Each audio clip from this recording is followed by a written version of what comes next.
Now that we've come up with all these features, it's time to take another look at our research results from before and determine what to go forward with, what to cut out, and what to hold off on for the best possible user experience.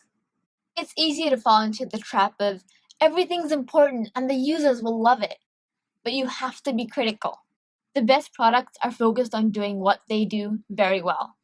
Dividing your attention too much risks the quality of your work.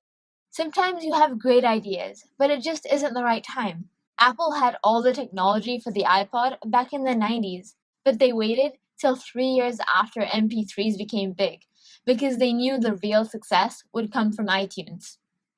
I'm definitely not saying wait till everything's perfect. Apple had other stuff going on in that time. But what I'm saying is, consider releasing things in phases. It gives users time to adjust and learn to use your product properly. A good way to eliminate and narrow down features is to use a double axis, like you see on the right here.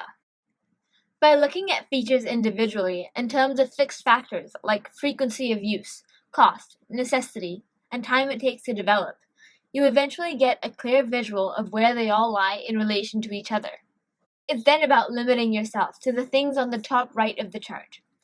Of course, be reasonable with this. If something is barely used, but it is absolutely essential, you've still got to keep it. This exercise then gives you some insight into how to organize your features. Something used all the time, even if it's not technically that necessary, is worth putting in the bottom navigation bar. But something that's actually quite essential might be okay in the hamburger menu because it's barely used.